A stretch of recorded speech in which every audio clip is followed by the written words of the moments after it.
Ladies and gentlemen, you are welcome to yet another episode of 10-1 Conversation. At 10-1 Conversation, we discuss human rights, rule of law, democracy, and of course, the Amazonian conflict. On the panel today, we have the pleasure of receiving Ghana Valentine. Mr. Ghana, you're welcome to the program.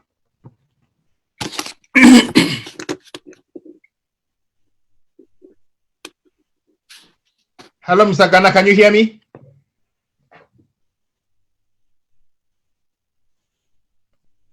All right, supposing we have a technical problem with Mr. Ghana's line, let us welcome Sheikh Kavi Womelim on the program. Welcome to the program, Sheikh Kavi. Thanks for having me, Comrade Ngalim. You're welcome. Comrade Ghana, can you hear me now? Still not. Okay, at the anchor, I am Bernard Ngalim, and at the techniques, we have Pen. Pen, can you check what is happening with Comrade Ghana's line? Yes, my line is still muted. My line is still defaulting to being mute. All right, I actually heard you now, and I hope it has come to stay. Can you hear me? Yes, I can hear you, but I have to keep clicking on mute to be able to hear you. So I don't know what's wrong. Something is not allowing me get in. Okay, I hope it's something that can be fixed at the technical department. Dear viewers, today we are looking at what Amazonians or why Amazonians are fighting since 2016. What is the reason for which Amazonians are engaged in this war between Amazonian fighters and La République du Cameroon? And at the second part of the program, we are going to evaluate whether this is a genocide. And of course, today we are bringing in something we've never done before.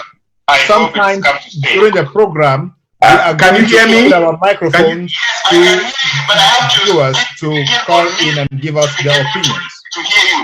So, Mr. Ghana, can you hear me now? Something is not allowing me.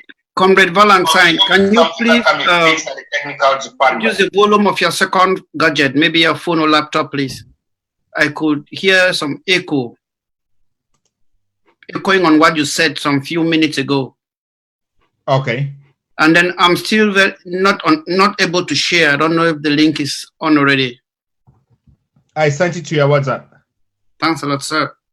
You're welcome. Whether this is a genocide.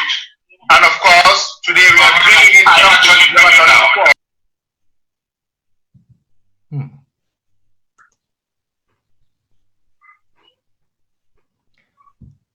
All right. Comrade Kavi, let's start the program with you. What during the week caught your attention so much that you would want to discuss with Amazonians?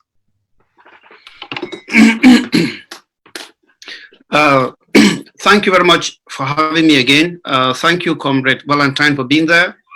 And thanks also to our technician for making this possible. I want to greet the audience.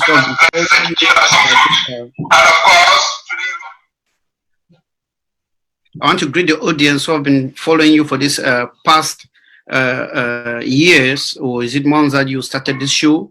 And I want to say you are doing a marvelous job for the Amazonian people. And I beg them to keep on, and because it's a collective effort. I think what has really made me happy is just because that we have ourselves a very good Sunday, man.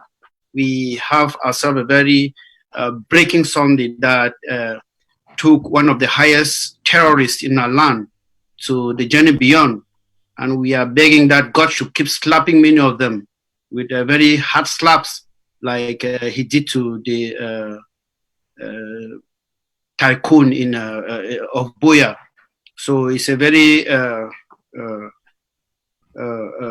good news that really made me say, okay, it is time, since God have started showing what he showed the Egyptians during the time of let our people go.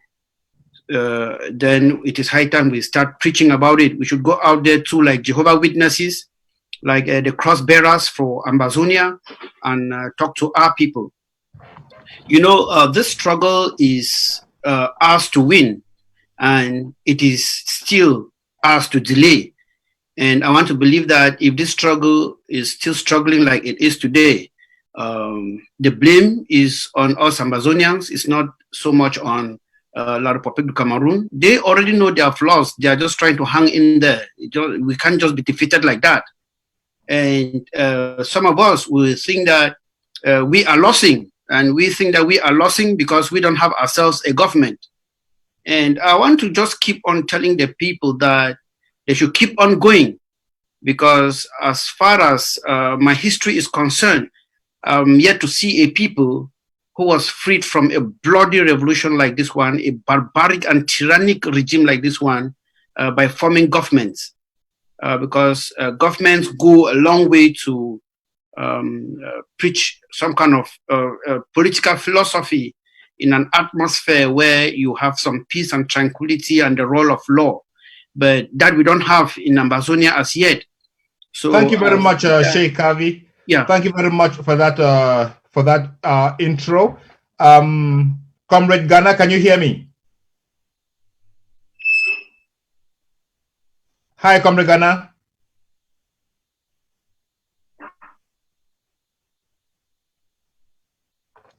Comrade Ghana, can you hear me?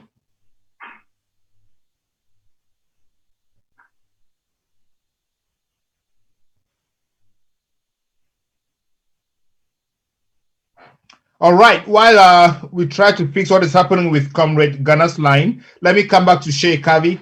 Sheikh Kavi, are you telling us that you are rejoicing that a human life was, that a human being died? Because in our tradition, especially in our African traditions, it is unheard of that we rejoice that even the village wizard and village witches pass on. Are you telling us that you are happy Ekema is dead? A lion that eats its own calves should not really be considered among the pack as a lion, right? Or as a member of that family. There are people in my life that I'm not God, yes, but I don't see them like humans. And I judge a lot. If you can judge me too. There are people that if they die today, if I have champagne, I'm going to pop. Just because they didn't treat other humans like humans. What I see in this world is not how much you pray. What I look at in this world is not how much you pray. I look at your reaction with other humans. That is what is more important to me. It is not what type of religion you go to or how much you pray. I look at your interaction with other humans. What is it in Ekema Patrick? What is it in Ekema Patrick that you detest so much that you would want him dead and you're celebrating his passing? Yes, this is a terrorist who on 2 years ago came out with a shotgun and fired his own son. In Africa, anyone, if you are able to give birth to, if you are saying you're 40 something years and you see a child of about 17, 18 years, he or she is your son, right? Or your daughter. He came out with a shotgun and fired on this gentleman and fired on so many people. He went out there,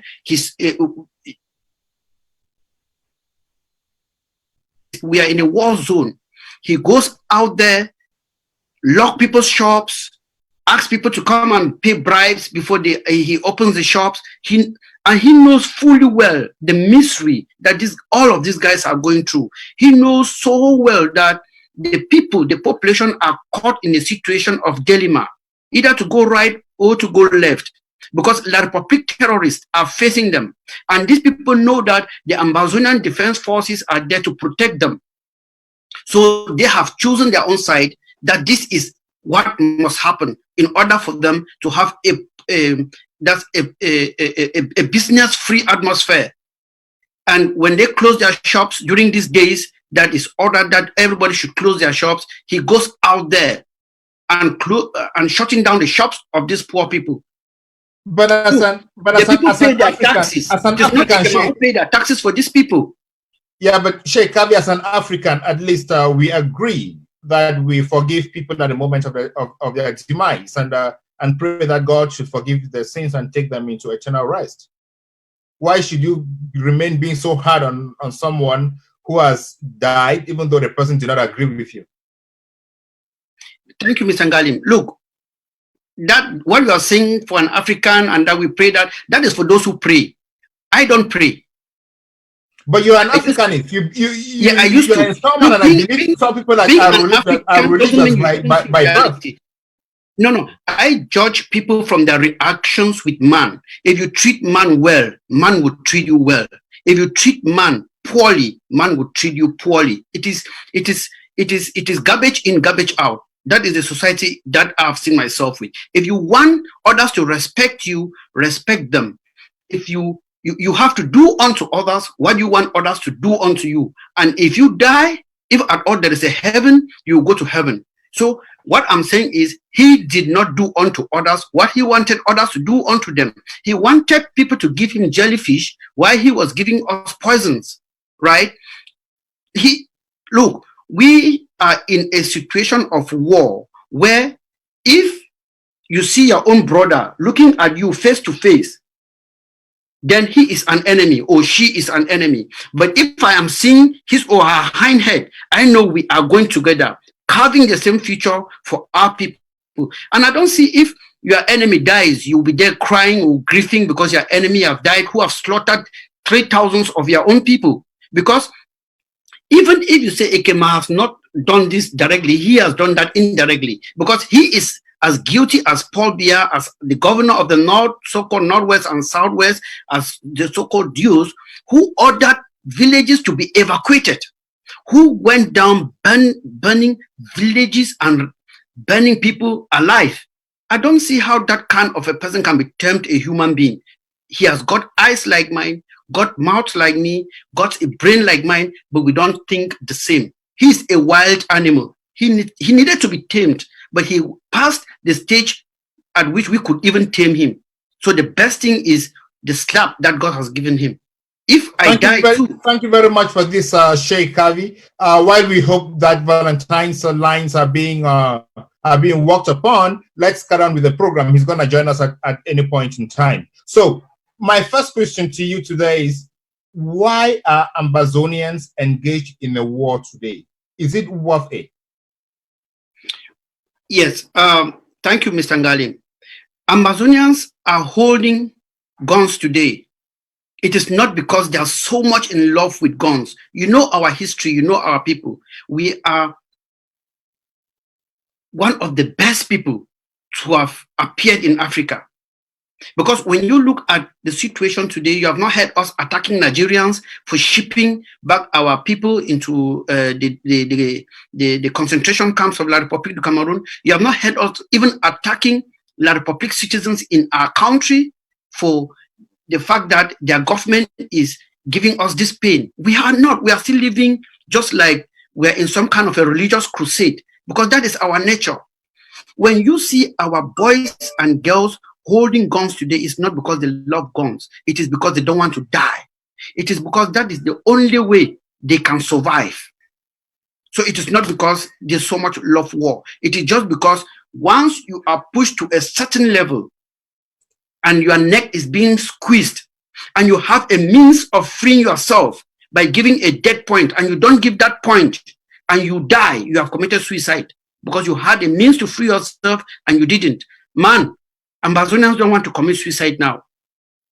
But what is the difference between refusing to give a punch and committing suicide and then fighting back? Meanwhile, you are sure and convinced that the enemy or the other fighting side is more equipped than you are. Is that not suicide on another terms? No, it is not. It is not. You are looking at equipments in terms of materials. I am also looking at equipment in terms of the brain. You can have the highest materials. Look, America had the highest materials. They had everything, the technology and everything, but they did not win the Vietnamese, did they?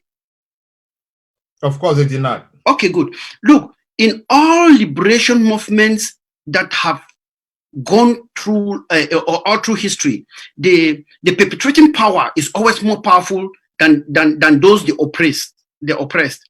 And the oppressed will always get up from a poor grassroots level to say, man, enough is enough. This is the time. And they've always got what they wanted.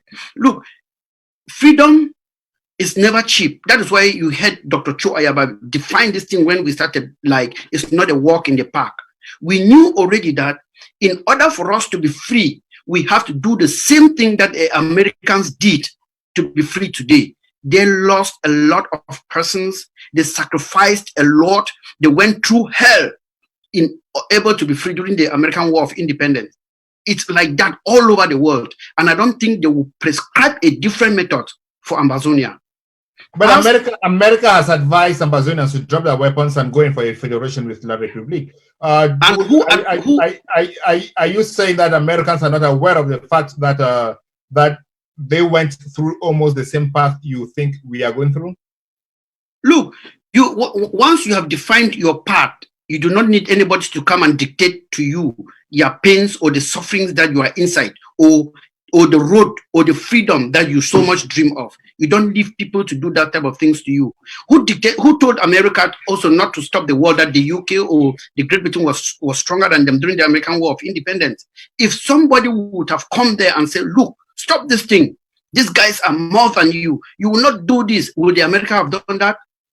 So the thing is, when as humans, once you have crossed a bridge to a celestial circle, to a circle where you enjoy what you are enjoying now, please help others to cross. That is what I'm talking about. Your relationship with man would define how much man sees and respects you. So America is talking, but they are saying nothing. But as far as international diplomacy is concerned, one does not expect America to just get up and is saying that Ambazonia go this way, La République du Cameroon go this way. But they need to see us being sure that we are determined and we know what we want. Once the world understands that these people have a point and they have something concrete that they are fighting to, and they understand truly where they are going to, they have no choice. And we are the ones who tell them what we want, not them telling us what we want. Let us look a little bit into what is happening. I don't know if you are seeing my screen, but this is just one of those images that represents what is happening in Ambazonia on a daily basis. When you look at them, when you look at these people dying, when you look at what is happening in Ambazonia, don't you feel frightened at a certain point that Ambazonia is becoming extinct? As a human being, and before taking the risks that I take, because I know that as they sleep, one day I might sleep also like that.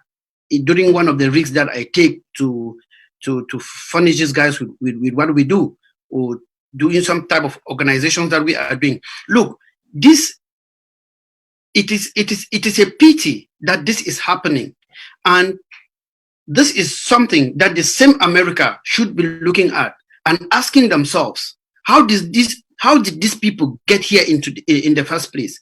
It was through this same conspiracy by the West, who looked at us and said, no, these people cannot rule themselves. This one can rule themselves. This one can this. They went out dishing things, knowing fully well that we came from two historical, geographical backgrounds. With different colonial backgrounds that do not really match.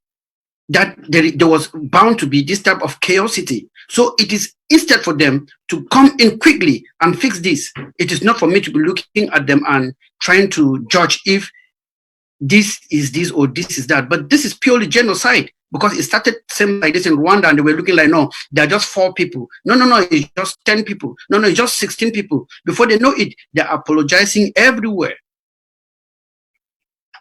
But now, Sheikh Kavi, let us look at practical solutions that have been put on the table. Paul Biya just organized a certain dialogue, and he said his people proposed to him that he should look at Article 62 of his constitution, and we realized that Ambazonians can be given a special status within the Republican framework. Is that not something that can actually take people out of stress, out of all these murders, into some peace and tranquility? That question is a preposterous question. Look, if you give, you can give whatever special status is. I don't even know what that is, because you yourself asking, I don't think you know. And maybe you have to call Paul Biya to ask him what he meant by special status. But look, two people came together and the Southern Cameroonians voted in a referendum. Hello? Carry on, Sheikh Abi. Okay, two people came together and the peoples of the Southern Cameroons by then voted in a referendum to form a union of two states equal in status with La République du Cameroon. They formed a federal state. Now, who is Paul Biya to stand up one good morning and call the people of Ambazonia after he has butchered them like you see here today and say, no, I'm giving you a special status. What status did we use when we were voting to join them? It was a special status. It was a special status of being equal in status. So it was still special. So what is the special in status that they are talking now? That we are going back to the Southern Cameroons, or there's just say using the same type of terminology, putting their so-called Cameroon together? That is even not the problem. I have said, if today Paul Biya gets up and said, I am resigning, Kavi, your father is going to be the new president of the Federal Republic of Cameroon. I will kill my father. And my father accepts, I will kill him. I will fight him the same as I'm fighting Paul Biya.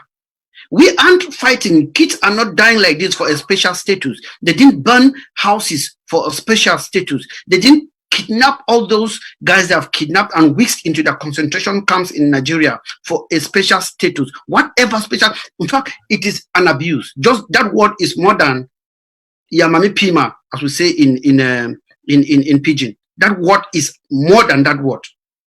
That special status is an abuse. All right, Sheikh Kavi, thank you very much for that. Now, let us look at what is happening within the confines of the Ambazonian War of Independence. What gains have Ambazonians made so far in this War of Independence that guarantees you, or that gives you hope that there is a future to this war? Look, thank you. We have successfully made Ambazonia ungovernable. We have successfully showed these guys that we control our land. They have been struggling to stop ghost towns on Monday. Have they succeeded? If they have power over our people, or if they could still govern our people like they did before, they have not succeeded.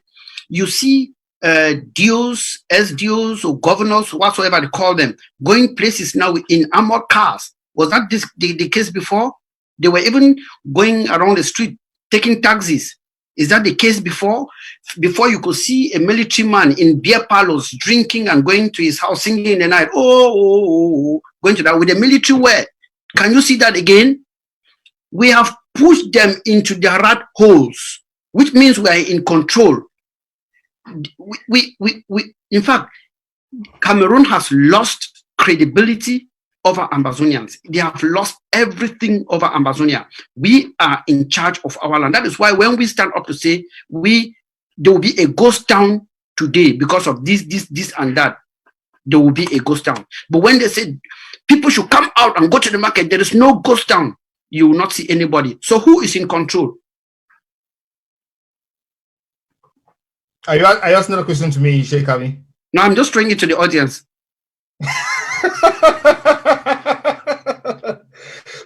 So you are actually asserting that Ambazonia has control over the territory, but still at this point, Ambazonia has not been able to seat their own administrators. We still see people appointed by La République du Cameroon manning administration in Ambazonia. How is that not a paradox? It might be a paradox for somebody who is watching it like a movie, but to people who see what is happening on the ground, it's a shame. It's a sign of defeat. Look, you saw them before when we were growing up, bro, when they are installing a DO, SDO, governor, whatsoever. You see the population that is always there, right? Traditional dances, drums beating here and there, power drinking their wine, people giving flowers, everybody was happy, Do you see that? So if you see they go somewhere, they are going to install an SDO, and you see just military people standing there with their camouflage. Is the DO is it a general they're installing, or is a DO administrator for the common population, for the people? You see nobody there. So what is the DO there for? Who is what baffles me is that he stands there, open his paper and start reading like he's addressing the people of that region.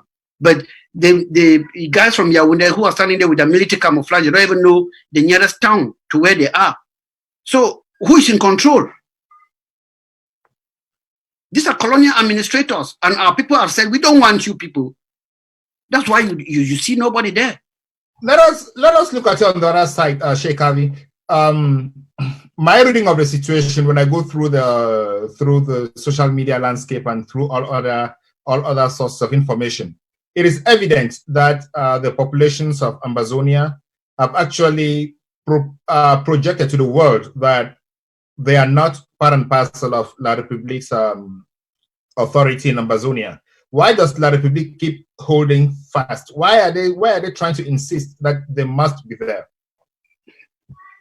Bro, La République du Cameroon is in Ambazonia not because they love the people of Ambazonia.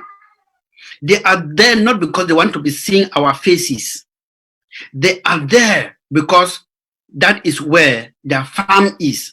They are not fighting to protect the common pa, mami, leprosy patient, disabled people, kids in Ambazonia. They are fighting there to protect their farm. That is what they are there for. They are not there because there is some kind of a bond between us, Ambazonia, and La République du Cameroon. And there is this adage, you cannot eat your cake and have it. And they know it. That is why, you see, they don't want to give any breathing space, because they know that they are tapping their rubber, they are tapping their oil, they are tapping their timber, they are tapping their gold, they are tapping everything that's making us subsidiary, making us dry, so much so that we only look at Yaoundé as the capital, as the place where all funds are turning. That's why you see a retired Ambazonian will be in the village for like 7 years without no retirement benefit, because he or she cannot go to Yaoundé to follow those papers. Even when they go to Yaoundé to follow those papers, some of them end in front of whisk back to their villages. That shows that these guys, they don't care about us. What they care is that farm for them to protect. And if we have noticed this, then it is high time we get ourselves things that I see a very nice picture behind you there. When I look at that picture like this, I'm smiling, because some of those things like that, I know they're serial numbers up hard. So we need to put more of it into the ground so that we put these guys off from rending us dry. They're doing what we call economic rape. Yes, Sheikh Avi, you've made a very brilliant case. I want to take us back to the 1st of October 2019. On the 1st of October 2019, viewers and interested people actually saw that Ambazonians were out there manifesting and celebrating independence, carrying the Ambazonian flag throughout the territory. This is something that had not been seen over the years. And at a time when the pushback from La République was quite high, I would have expected that people would go solo. What gives, but the insect came out in pomp and pageantry. What gives them this momentum and this desire to always come out, even when there is a risk of La République attacking right from the air? Why do the people feel so confident on coming out? You know, our people say when that a dead man should have no fear again of the coffin or the grave. Look, Ambazonians will only know that they are alive when this war is ended, because many of us are already dead. So we have no fear again as far as anything is concerned.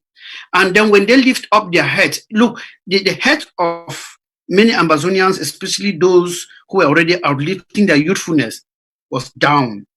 But you see, the inspiration that we gave to these guys who are now defending our parents and mothers, made them to lift up their heads. And when they lifted up their heads and they saw the type of AKs that these guys are having, they saw the type of, they saw the structure that we have put in place. They said, no, truly speaking, there is something to fight for. Let us go out there. Because had it been, these guys never had these AKs and what we have supplied them, you won't have seen anybody out, because people will be afraid, saying that they came out with peace plans, just peace plans and lettuce from the from their gut,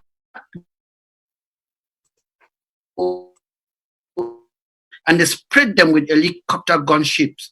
And today, if we don't have something to protect us and we go out again, then something will happen. But when we man the ground like we are doing, in fact, next 1st October, in fact, we will not even be with these guys. You will see something else, because I believe that by next 1st October, with the plan that we are having, something is going to happen. Yes, Sheikh Kavi, I'm satisfied that you have a plan, but I am still a bit worried. I've been going through images, and first I saw images of BBC Mancho declaring a resistance against the government delegate of Bamenda, and saying that the government delegate of Bamenda should clear the streets and put everything intact as it was, rather than bringing Chinese companies to destroy the roads and make life unlivable in Bamenda. But at the end of the day, BBC Mancho was sentenced to life imprisonment or something like that for terrorism. And then we find the government delegate in Bamenda kneeling down and begging on Amazonian soldiers to drop their arms. Is that contradictory? Is that something that makes any sense to you?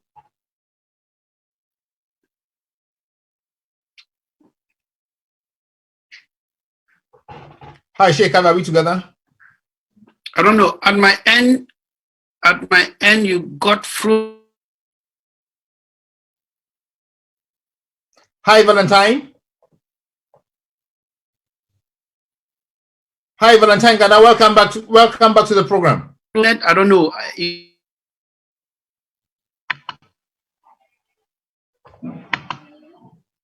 seems it's frozen. Yeah, again. Sorry. Okay. Are you back? Got frozen. You're back now, I think. Okay. Carry on. I'm sorry. I ended where you were talking about that man they call Ndumbu, just like his name is Ndumbu, that he was kneeling down at the commercial, and I didn't just get the last segment of the question, please. Yeah, before I come back to you, I see Valentine is back on the program. Valentine, can you hear me? Yes, I can hear you very well. Oh, thank you so much. We've missed you throughout the last 40 minutes, and we hope you are here to stay to the end of the program. Well, everything happens at God's anointed time. So let's hope and pray. This is God's anointed time for me to join. All right, thank you. We will not go back to talk about everything I've been talking about with Sheikh Kavi, but let me just get your impressions about Ekema's demise. What do you think about that? Well, I listened to Sheikh Kavi, and I do respect his point of view. And I know a lot of us Ambazonians are caught up in the emotional upheaval of his death. But I see it in a different light. And I take notice of our people, over 13,000 of them who have been slaughtered over the past 3 years. I take note of the sufferings that our people have undergone for close to 60 years. But I think the death of every Ambazonian is a tragedy and a travesty of life. I think even the death of Ekema is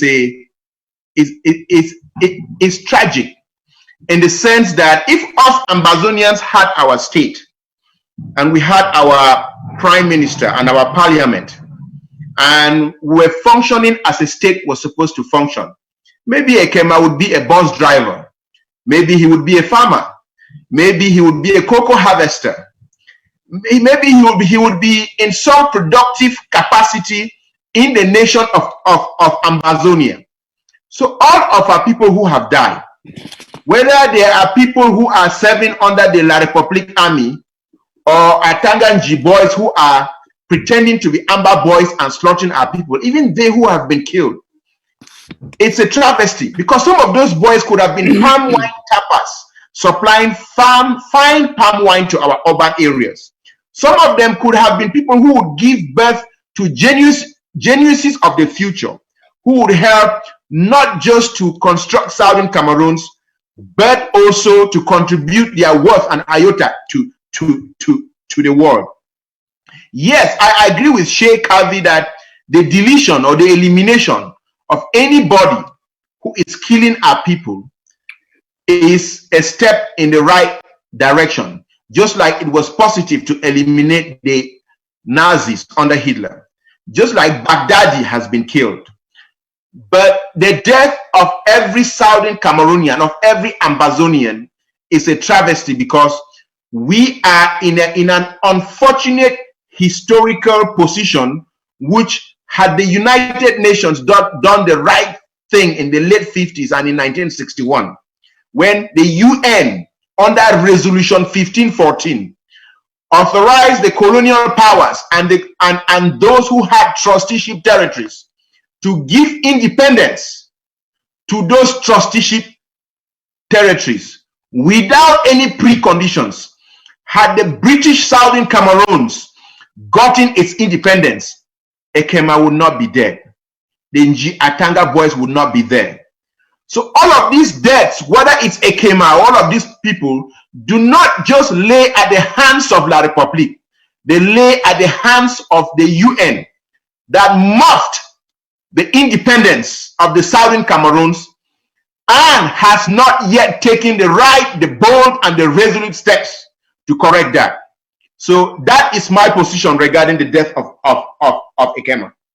Okay, I see Sheikh Harvey is putting the responsibility, or he's understanding the responsibility at some point as personal, but you are looking at it as a global, you're looking at it from an holistic perspective, where if A did not happen, B shouldn't have happened, and you think the solution to this lies in the United Nations and international community correcting the historical wrongs. Am I correct? Correct. If I take a 10-year-old in class 6 primary school and I have them write the A level and they fail, I do not blame the GCE A levels. I blame the instruments that put that 6-year-old to write that GCE A level in the first place. So we have been on a collision course with history. We have had a rendezvous with this genocide since from 1961. This is a problem of the United Nations, and the United Nations needs to own up to this. In 2011 in Ivory Coast, when there was a mere dispute between Gbagbo and the guy who is currently there, and there were skirmishes leading to hundreds of deaths, the UN got involved. In Libya in 2013, when Gaddafi's forces were bearing down on Benghazi, when we did not have one-tenth of the deaths that we've had in Ambazonia, the UN passed a resolution 1971, and France and Britain and the United States got involved and attacked Libya under the guise of wanting to protect civilians, under the guise of a humanitarian intervention. We have over 250 villages razed to the ground, burned to ashes. We have over 13,000 people killed. We have people who have been raped. We have children who haven't gone to school for 3 years. And the US, excuse my language, is pussyfooting around. This is a problem that lays at the doorstep of the United Nations, if the United Nations is worth its salt. Sheikh Harvey, I'll come to you in a moment. Mr. Ghana, what accounts for the fact that the United Nations has intervened in other areas, as you cited, but have kept away from Ambazonia? Personal interest. There's a saying that people will become wise only when they've exhausted all other options. As Sheikh Harvey was saying resolutely, Ambazonia belongs to Ambazonia, just like Britain belongs to the Brits, just like the United States of America belongs to Americans. And the reason why the UN hasn't yet gotten involved, first of all, you and I know the reasons very well. France, who is a principal in this genocide, France is responsible for this genocide in Cameroon. Just like the president of Rwanda said France was equally responsible for igniting the genocide in Rwanda that led to the death of 1 million people.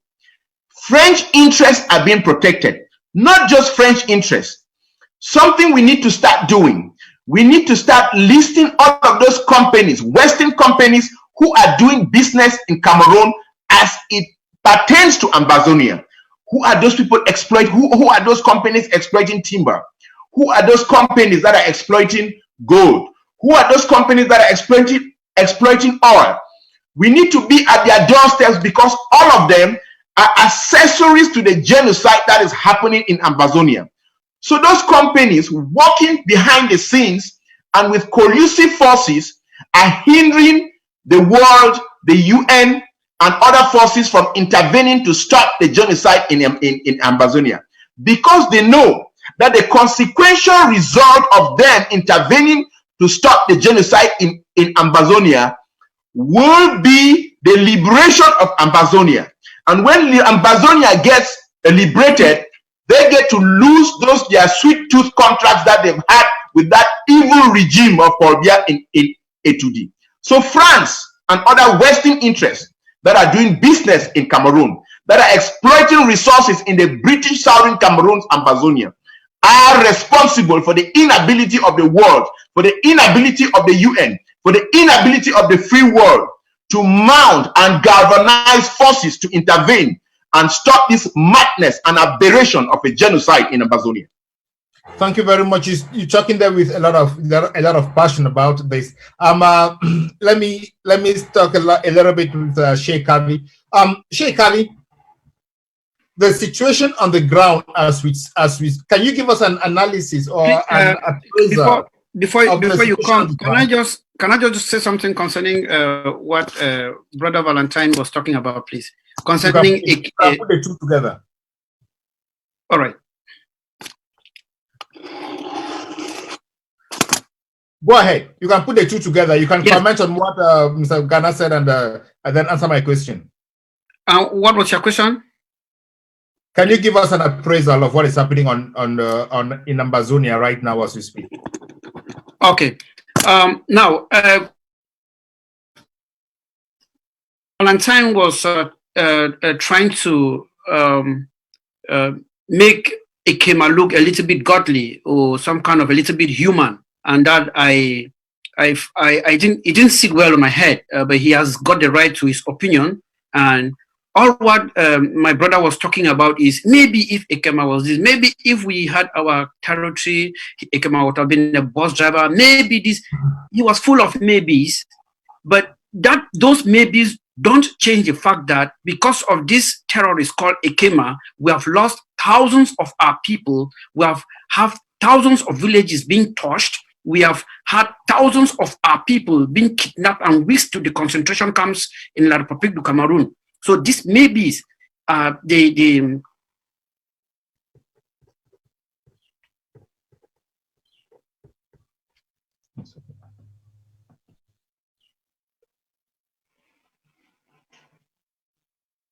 are demigods.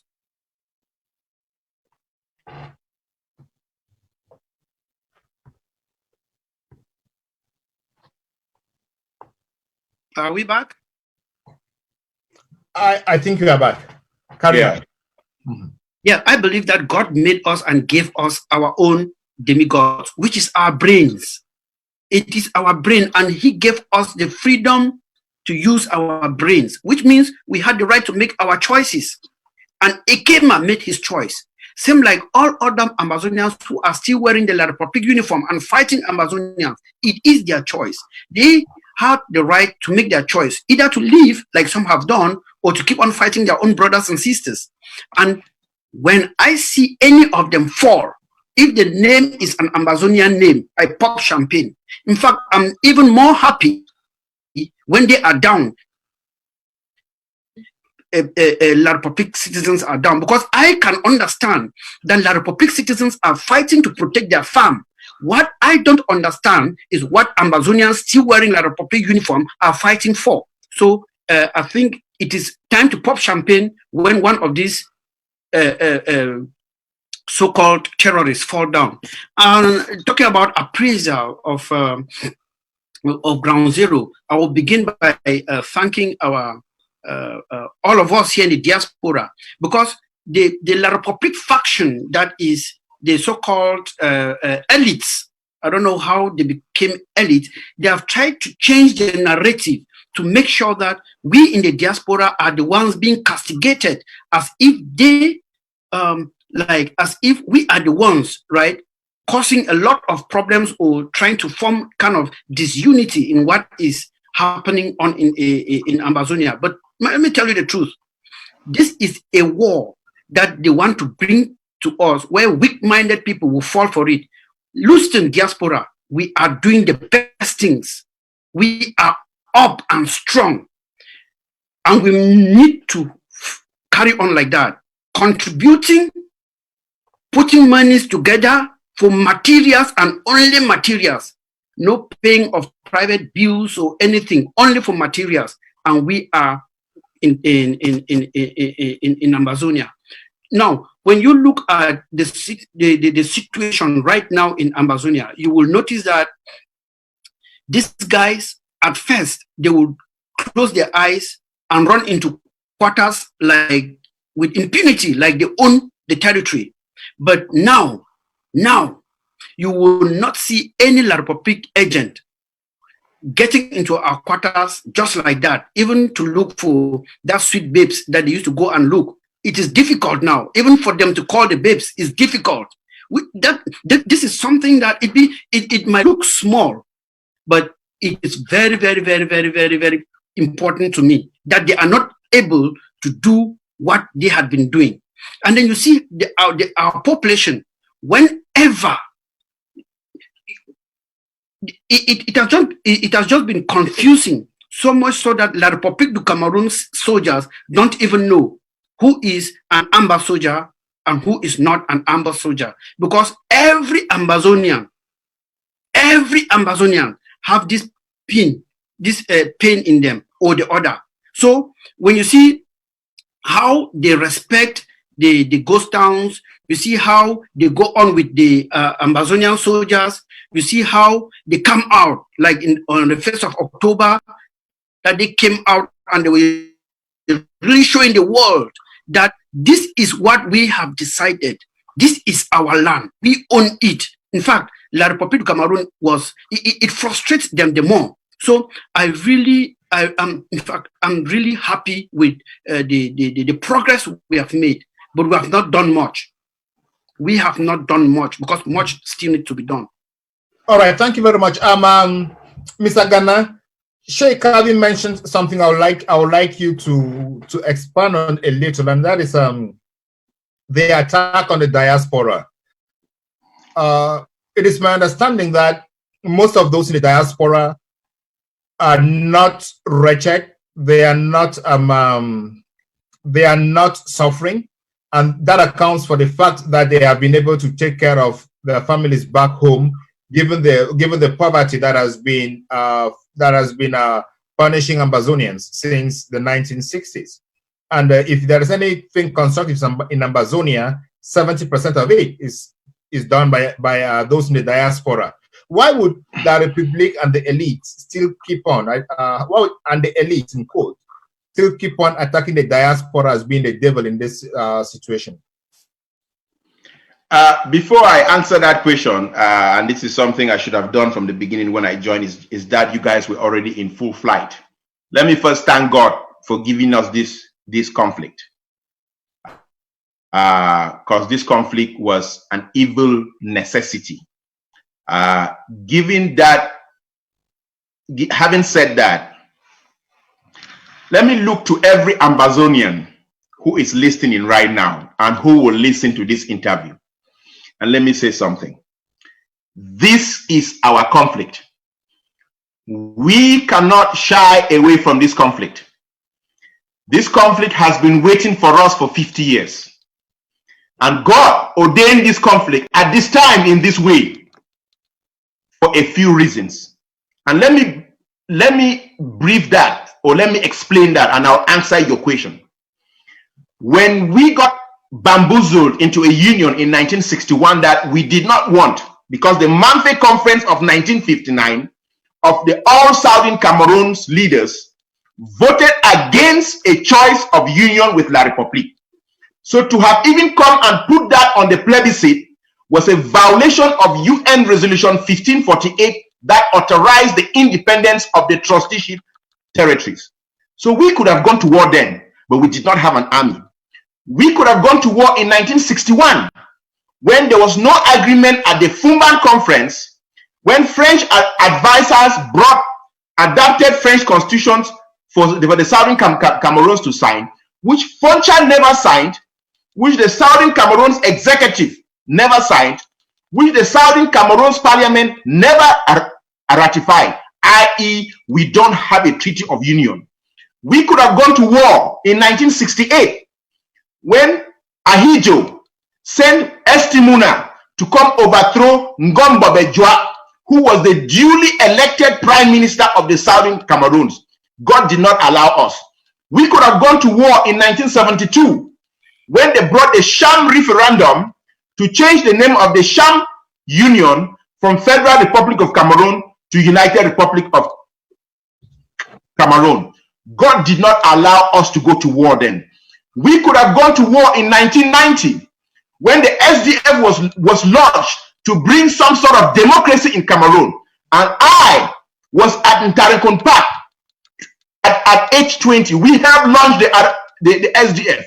And I was one of those who led the rally from Tarekon Park to City Chemist around about, when forces from La République slaughtered 6 Ambazonians. We did not go to war. We could have gone to war in 1992 when SDF, headed by John Fundi, won the elections in Cameroon. And the SDF even won in Quartier General in Yaoundé. France colluded with Paul Biya to steal that election. But guess what? We did not have any diaspora in 1990 or 1972 or 1968. Sheikh Kabi mentioned something when he was speaking. He talked about Vietnam beating the United States, or the United States not prevailing over the Vietnamese. One thing Sheikh Kabi did not mention, and which a lot of people do not realize, is that Vietnam had the Soviet Union aiding it with weapons and guns and ammunition and training of pilots and all of that. We talk of the Mujahideen who defeated the Soviet Union in Afghanistan in the late 70s and the 80s when Soviet tanks rolled into Afghanistan. What is not mentioned is that the Mujahideen were being supported by Saudi Arabia, by Iran, by Pakistan, and by the whole Islamic world. So far, the diaspora of the Southern Cameroons is what the Southern Cameroons has going for it. And I'm speaking to every Southern Cameroonian who is listening. It is your duty and your honor to support our ground zero fighters, whether they are of the ADF or of the group that is allied to the IG, or the Red Dragons of Le Bialem, or whatever forces, the forces that are under General Arike. It is your duty to support them, because it is not just the size of the dog that matters, but it's the size of the fight in the dog that matters. And yes, we are not as big as La République. Yes, we do not have as many guns. Thankfully, through our contributions, the AKs have been upgraded on the ground. But this is an existential fight. And to answer your question, when the people in Yaoundé keep blaming the diaspora, it is because without the diaspora, without the social media, which God allowed this conflict to happen, when there's social media, when we can record the genocide, when we can document the atrocities, when something can happen in Bamenda, in Boya, in Manfi, in Batibo, in Dok, in Kambe, in Moyoka, and it can be filmed and documented and sent and recorded. You can go to the website that has been created, Ambazonia Genocide Library, www.ambazoniagenocidellibrary.com. You can see the barbaric atrocities that have been committed against our people. So when Yaoundé keeps blaming the diaspora, it's because they know that we are fulfilling our duty to support the forces on the ground.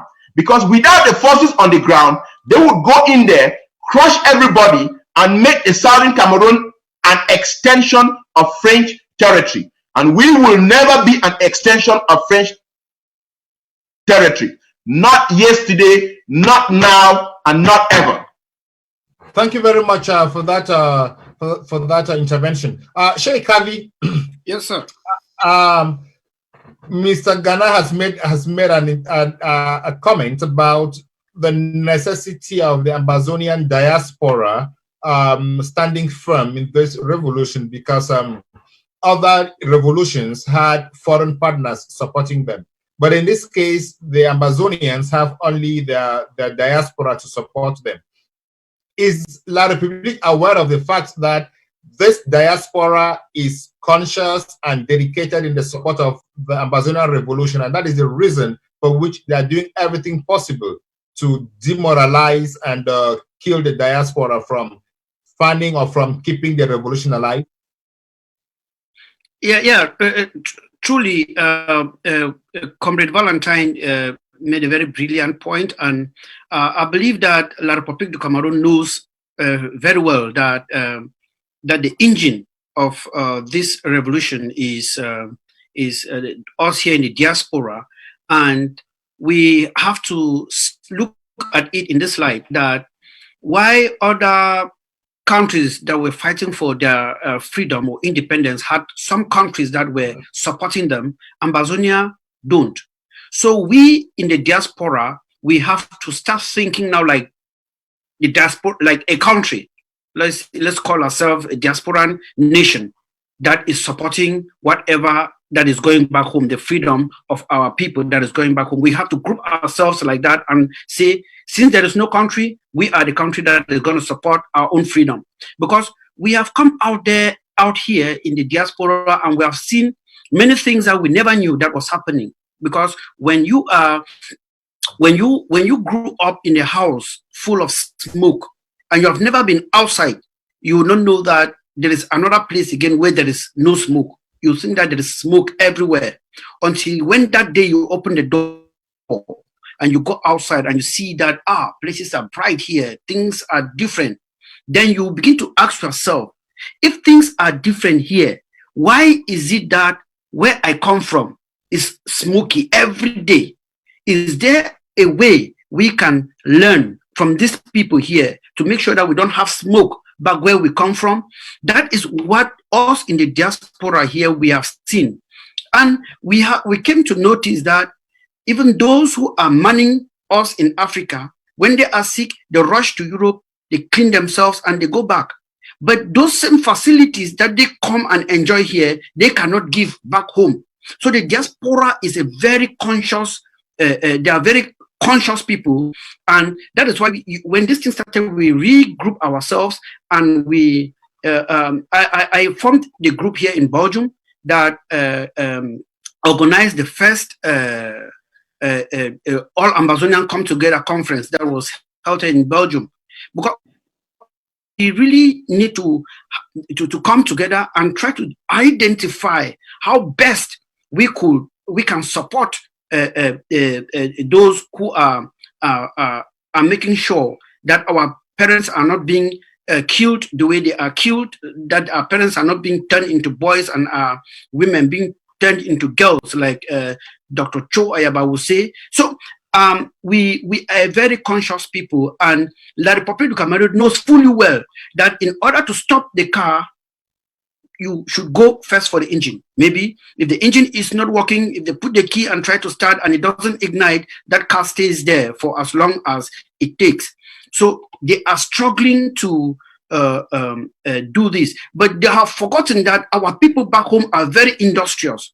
Some of them have said, okay, since La République is attacking the diaspora so much, we will show them that if they want to quench this engine, we also have engineers within us who are going to keep this engine running.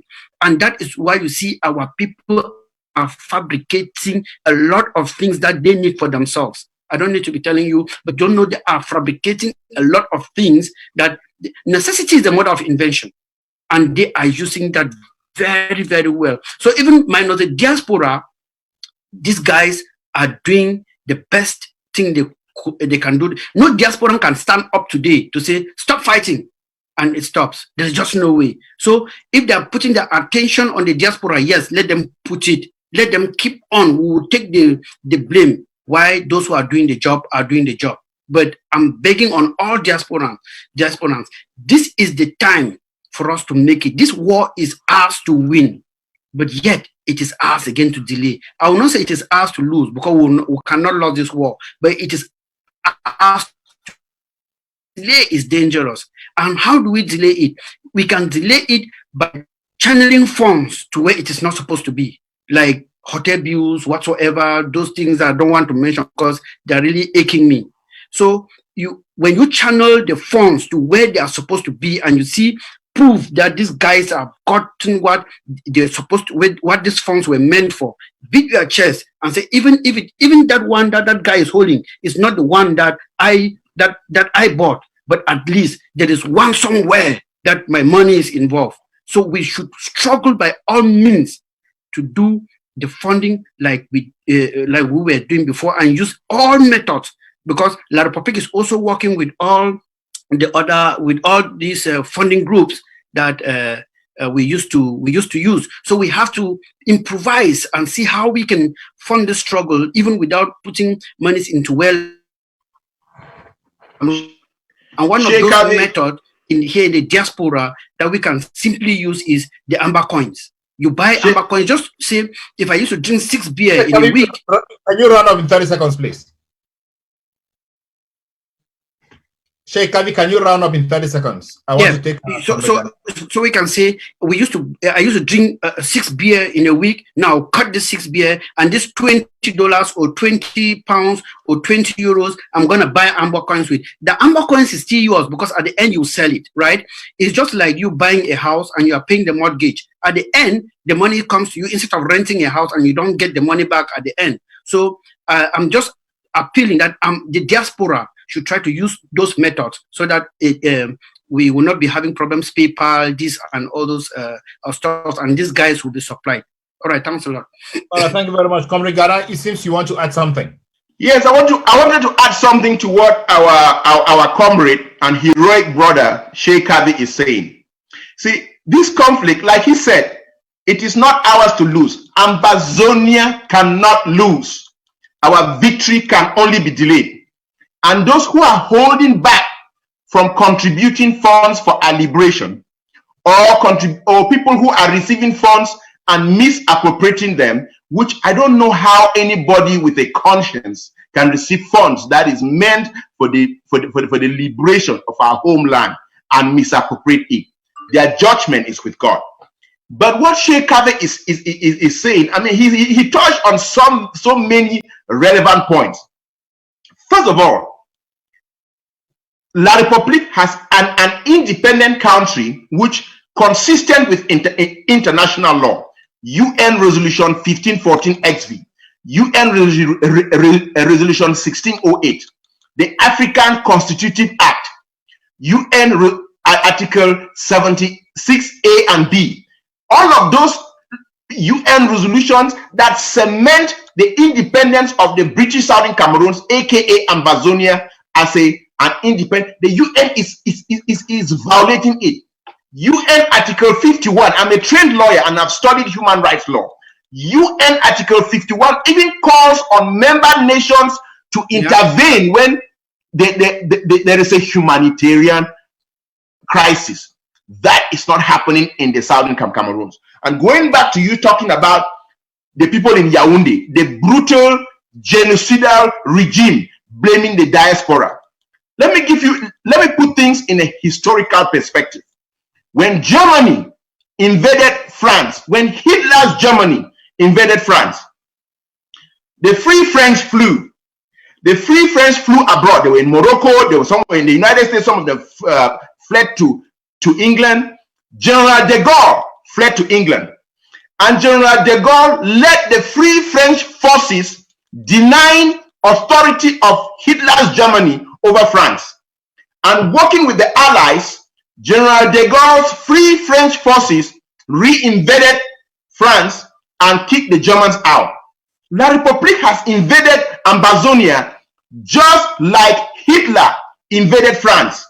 And us, who are in the diaspora, are part of the Free Ambazonian forces, just like de Gaulle and his allies were part of the Free French forces. And so the forces you are displaying, those on ground zero, thanks to Cho Ayaba, who had that presence of mind and construct of action and dedication of purpose to start organizing a nucleus of a force that has morphed into the ADF, that we have other complementary guys like the Red Dragons in Lebialem, General Arike, and other guys. So it is our legitimate right to self-defense. Again, I've studied law. Self-defense, both under statutory law and under common law, is the right of an individual. Even in the United States, we have what they call the castle doctrine. If somebody invades your home, you do not have the duty to retreat. You have the duty to use deadly force to repel that enemy, to repel that invader. Just like the French, when Hitler invaded Germany, had the duty to use deadly force to repel Hitler, Ambazonia has the duty to use deadly force. And we in the diaspora have the right to contribute our might towards the repelling of the invasion which La République is meeting on our people. Thank you very much, Comrade Ghana. We are going to take a transition, and when we come back, we shall continue with this conversation. But during the second part of the conversation, we are going to have a WhatsApp number through which viewers can call and contribute or even ask questions. I hope the questions are those that can be answered on the program. While we wait for the transition from our technicians, you are watching 10-1 Conversation with Comrade Ghana Valentine and Comrade Sheikh Kavi Melchizedek, and at the host, I am Galim Bernard. Transition, please.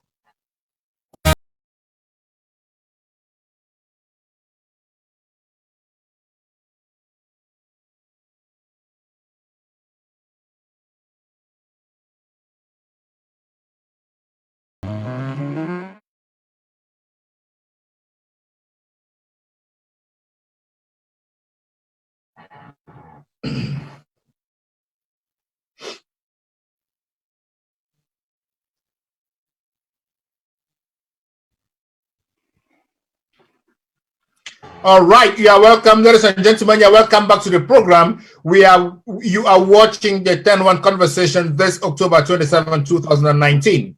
And we've been looking at why Ambazonians are fighting. And the second part of this program, we shall be examining whether this is a genocide or not. During the second part of the program, we are going to have a number on the screen for you to call in and contribute. Let me start the second part with Comrade Ghana. You've used the term genocide today more than 5 times. Why should viewers and other people consider what is happening in Ambazonia as a genocide? They say if it quacks like a duck, walks like a duck, it is a duck.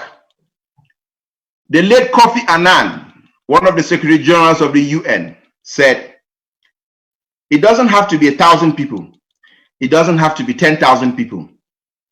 Genocide begins with the killing of someone, not because of what he has done, but because of who he is.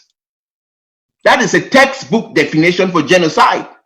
If you go into the UN articles and UN resolutions and extract the definition of genocide, what is happening in the southern Cameroons is a textbook definition for genocide. It is not different from what happened in 1995 when the brutal forces of Serbia in Yugoslavia invaded Bosnia and Croatia and Herzegovina and had people brutally killed, including, I'm trying to think of the name of this massacre that you had about 10,000 people killed in about a week. The UN defined that as genocide, and the UN, the EU, NATO, working with the United States, which is also part of the North Atlantic Treaty organization, intervened and beat the Serbs back. And from that, Croatia, Bosnia, they got their freedom. It is not different from what is happening or what happened in the mid in 1994/95 in Rwanda, where people were killed. 2 Tutsis were being murdered, not because of what they had done, but because they were Tutsis. It is not different from what happened in Iraq when Saddam was brutally murdering the Kurds, not because of what they had done, gassing them with chemical weapons, but because of who they were. So, without any doubt, with unequivocal affirmation, what is happening in the southern Cameroons is a genocide.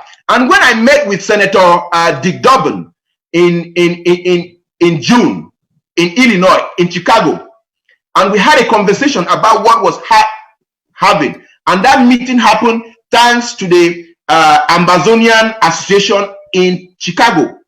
When I met with him, I called his attention that you guys intervened in Yugoslavia. Why are you guys letting this aberration move forward? When I went to the US Congress, to the US Senate, and I visited about 50 senatorial offices, when I sat down with the chief of staff of Senator Tom Cruise, and I showed him pictures, and I showed him evidence, and I explained to him what was happening, he had no disagreement that this was genocide. Tears even rolled out of his eyes. And this guy is an ex-Marine.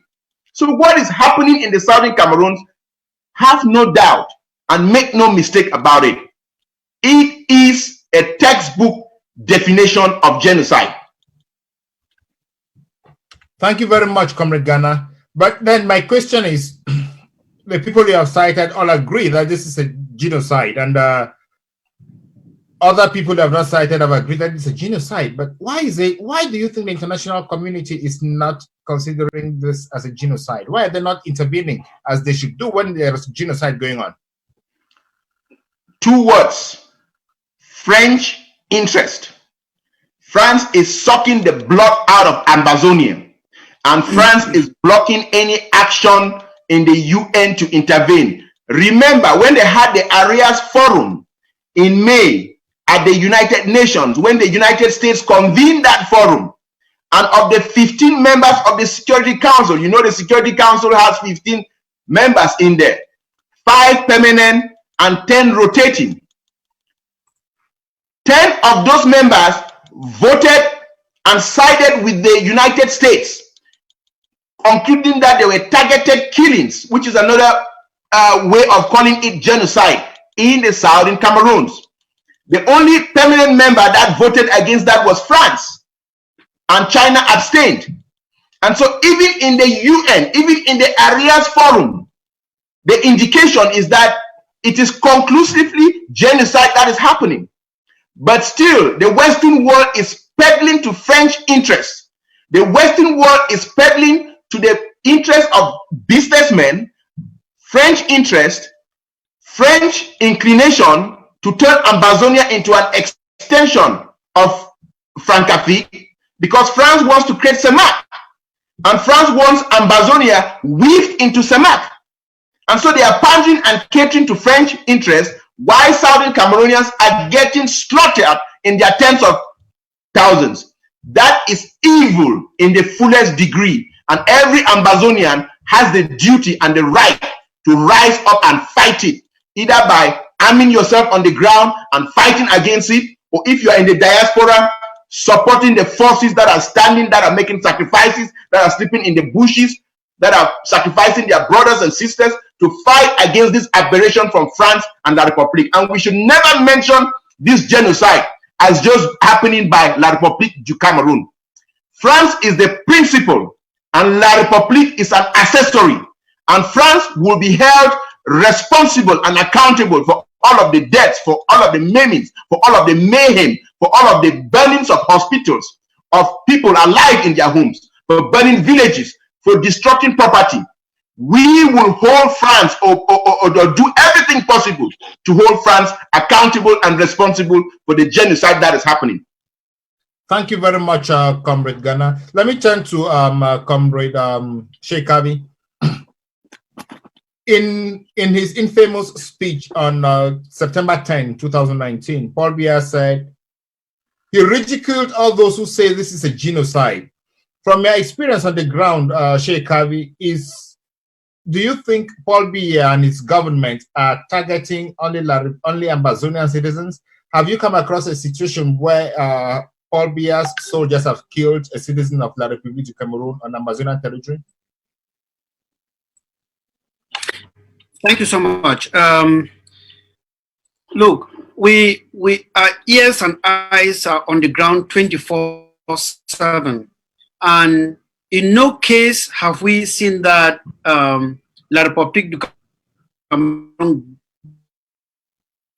and killed maybe relatives of some people who even of top officials in La République du Cameroon, not to talk of killing citizens of La République du Cameroon.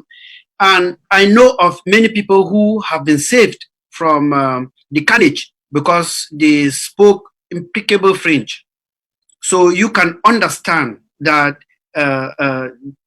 it goes a long way to define what a genocide is, because genocide is a hybrid word. It's a Greek word. Race, people, religion. So this ethnic cleansing is really going on in Ambazonia, where a certain people are targeted because of what they believe in.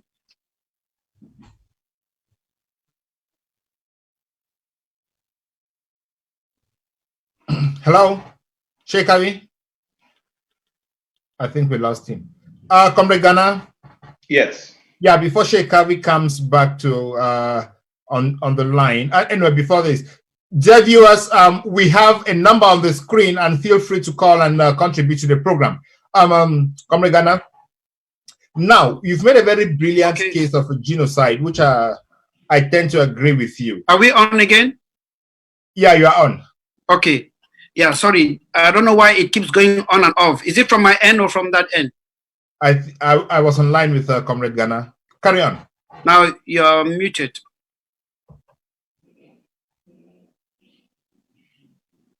Sheikh Kavi, carry on. Anyone hear me? You are jumping in and out. Anyway, before you come back, Comrade Ghana, can you hear me, Comrade Ghana? Yes, I can hear you. Okay. When you look at the image behind me, do this image bring anything about the Rwandan genocide to your mind? Do you think we are reliving the experience that happened in Rwanda? Definitely, we are reliving the experience that happened in Rwanda, and it is not just that we are reliving that experience. It is that what we are going through now was predictable, was foreseeable, was bound to happen. And all steps that could have been taken. Now we have a caller on the line. Ben, can you let him in? Hello?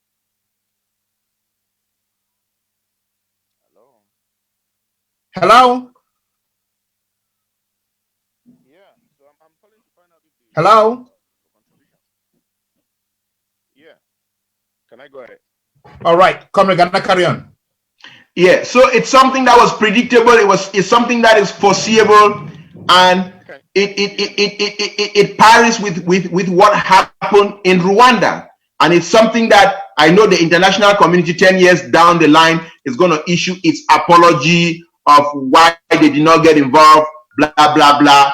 But we cannot wait. We Ambazonians, you who is listening to me, you who is in the diaspora, you who's got $100, $200, $1,000 to spare to support Ground Zero. Yes, the international community can issue its apology 10 years from now. What are you going to say? What are you going to say when your brothers were getting slaughtered? What are you going to say when your villages were getting burnt? Did you stand up to account? Did you financially support? And we can afford to support our brothers on the ground, prosecute and win this war. All right, thank you. Ben, do we still have the call on the line?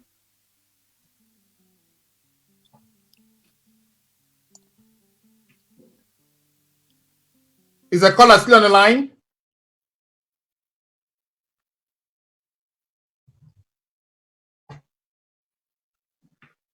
All right. Okay, the caller is no longer there. Sheikh Kadi, Comrade Ghana has made a point which I think is very salient. He's talking about what the Ambazonian mentality should be regarding this war of independence, because according to Comrade Ghana, there is no reason why Ambazonians should sit back and watch the carnage going on without playing a role. Sometimes ago, let's say 2016, coming forward, we observed that Ambazonians used to come out en masse in demonstrations at the United Nations, in embassies and all, and before other institutions. What accounts for the drop in this unity or in this collaboration between Ambazonians? Thank you so much, Comrade Ngali. Let me just say something concerning this Rwandan genocide that Comrade Valentine was talking about before I go to the next question. The world is still, they're just doing the same thing. In fact, I doubt if the apology that was given to the world or to the people of Rwanda concerning the Rwandan genocide was genuine by this so-called international body, whoever they are. Because you see, they are playing almost the same game that they were playing in Rwanda. Still playing their cards. They still think that within this Ambazonian genocide, they still have some cards to play. They think they still have other options that are not that are different from the demands that the people of Ambazonia are demanding. You see, they keep on playing their cards. So it is still the same type of game that we are seeing being played in Amazonia. So when that comes, I begin to doubt if the so-called never again, that never allowed this to happen and brought out the called preventive diplomacy, if it was genuine or it was not genuine. Hello? Hello, I'm getting 5 yeah. on 5. So I don't know if this their so-called preventive diplomacy is a genuine statement or it just ended up in papers like other things do end in the United Nations. Now, your second question was about the drop in the mobilization by Ambazonians. All right. Ghana keeps insisting on that. All right.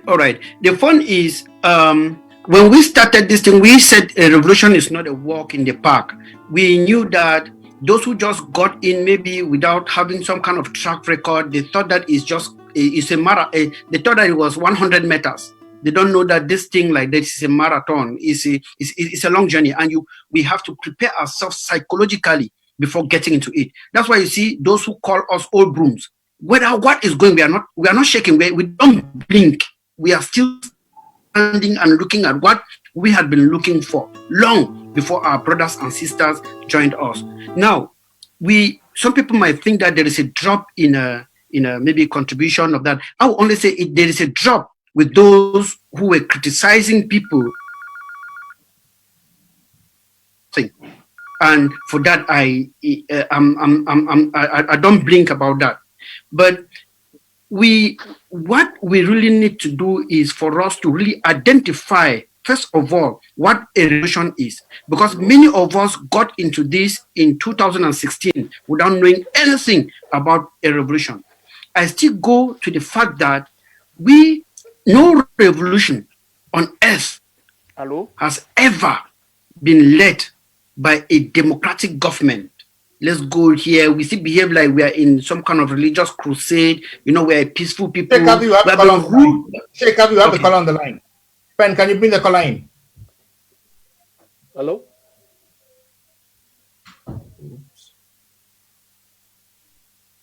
Can you bring the caller in, Pen?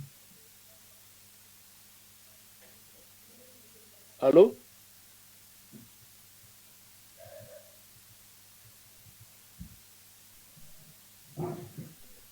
Hello? You are welcome to the program. Yes. Yeah, can you tell us your name and where you're calling from? Yeah, I'm calling from Rome. Thank you. Right on. I okay. I wanted to make a to ask a question. Yes, just coming back from ground zero. I want to ask our lawyer, our lawyer who is right there. I have heard you are speaking with a very powerful, high level of energy. Uh, I think I'm hearing some laughter at the background. Some women. I don't know. It's disturbing Carry me. on, please. I'm hearing some people at the background, so I don't. That is happening in the technical department. We are not getting that here. Carry on. Okay. Ask, uh, your energy for the revolution is very high. It's very powerful. It's very powerful. Uh, as according to the Swiss, according to the Swiss talk or capacity building, as they call it to be, your position, a lawyer also, lawyer. How can you neutralize the signatories of those elements who signed that Swiss government should be, the Swiss NGO should be the one to negotiate? And and uh, and how can you people, a lawyer who are Amazonian, rally together to see how you can foster intervention of the international body?